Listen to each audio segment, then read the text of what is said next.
This is your Dungeon Master, Jefferson Beatty.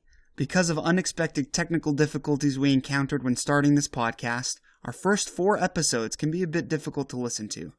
Because of this, we decided it would be best to give a summary of those 4 episodes should a listener like you want to skip ahead. We of course recommend listening to each episode because there are details we simply can't include. But without further ado, this is your recap on everything we did in the first 4 episodes. Our story began on a small ship, sailing its way through the night. Aboard it we find our heroes, a human fighter, and once gladiator Adelphos the Great, a Triton paladin named Thalassa whose goal of adventure brought her to this ship, another human paladin from Akros, here to prove himself named Theseus, a Triton rogue by the name of Vidius, and finally a satyr bard known as Alondros who is just happy to be here. Part of a large multinational army, the party's mission was to sneak into the city undetected through the sewers and by so doing cause a distraction large enough for their army outside to gain entrance. It was in this access point of the city where they came across statues of an unknown woman holding great beast back with strands of hair. Bypassing the main square, the party attacked the gate and through some divine help took the gates, granting access to the rest of their army.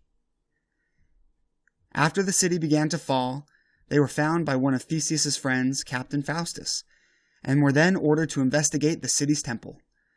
Upon arriving, they recognized the same mysterious figure depicted on the temple as was the statue from before.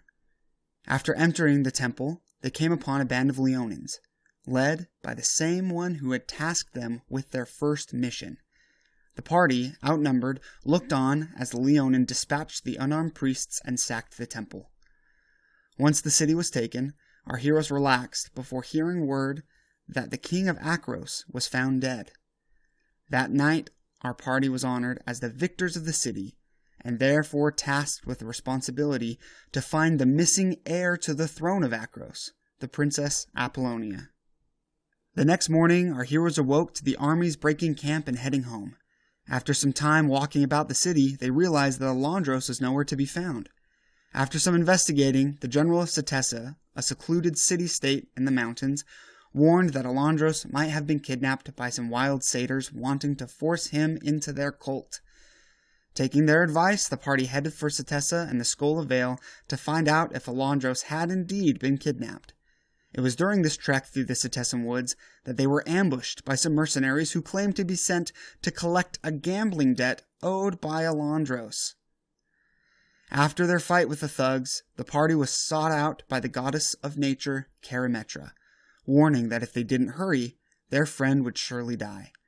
Heeding the goddess's warning, they rushed to the Skull of Vale, and by so doing, suffered some exhaustion. There they found the Cult of Horns, a wild group of satyrs performing a ritual. They were discovered and began a terrific battle.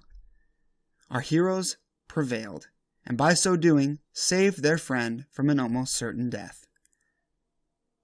Alright, now that you're all caught up, go on over and pick up where we left off on episode 5.